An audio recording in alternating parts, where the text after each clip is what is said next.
Hello and welcome back to Kendo Nagasaki 101, the channel where you can find out all about the mystical and spiritual work of Kendo Nagasaki, the masked wrestler and mystic.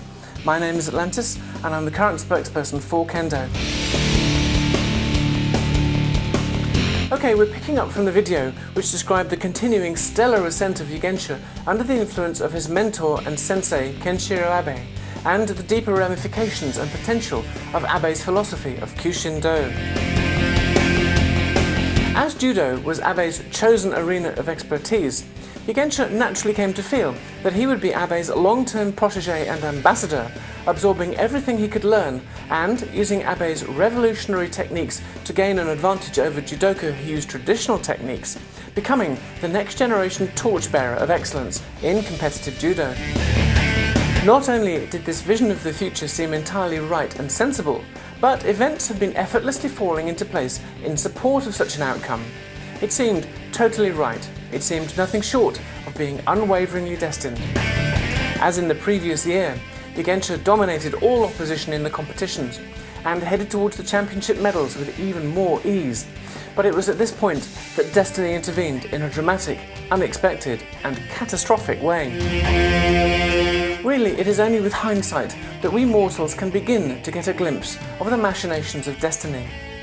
Now, so many years after the events, we know that Yogensha was in fact to become the channel through which Kendo Nagasaki would appear, and that Nagasaki would become genuinely iconic and highly influential. And it is only with such hindsight that we can appreciate that, unpleasant as it was, Yogensha's tragedy was a necessary prerequisite for all that followed to do with Kendo Nagasaki. While this may seem a logical viewpoint to take, it would be heartless to fail to comprehend what this loss meant on a human level for both Yogensha and Abbe. Very little is actually known of the loss of the end of Yogensha's left index finger. He doesn't speak of it, but it seems plain that on some levels he has never quite got over it.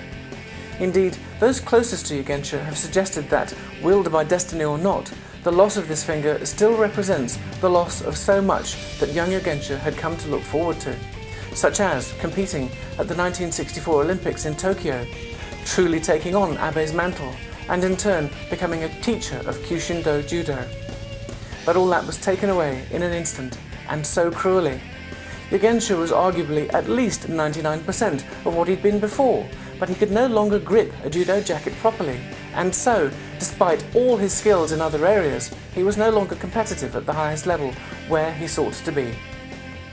And then there was Abbe's perspective. After so many years of formulating and developing Kyu Shin Do Judo, he'd been acutely disappointed that it didn't even get off the ground in Japan, but this had been mitigated by it showing such evolving promise in the UK with Yogensha. But now, his hopes for his vision had suffered a serious setback. As he had told Yogensha, Kyu Shin Do was about so much more than judo. It was an entire, all-encompassing philosophy, the core of a way of life.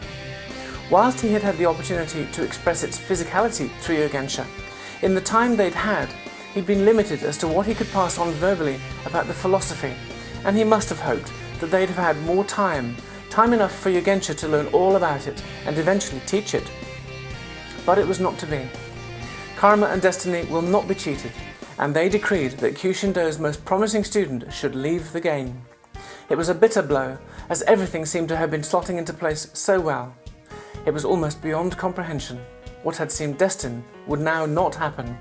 Maybe later, but certainly not now. We observers know what followed. Life did go on. Abbe continued to teach his students, always on the lookout for one who could grasp the torch of Kyu Shin Do and run with it as Yogensha had. And Yogensha himself recovered, albeit after an unexpected and life-threatening battle with systemic septicemia. If he hadn't been so fit and strong, he may well not have survived. Perhaps another pointed reminder from destiny not to collapse oneself into a future. While Yogensha found himself at a loss for what to do next, he did keep in touch with Abbe, taking advantage of his mentor's ongoing wise counsel. But even despite having learnt from Abbe of how karma and destiny can have hidden agendas, having seen his future disappear, his own vision for himself had remained blank. But then the proverbial other door opened.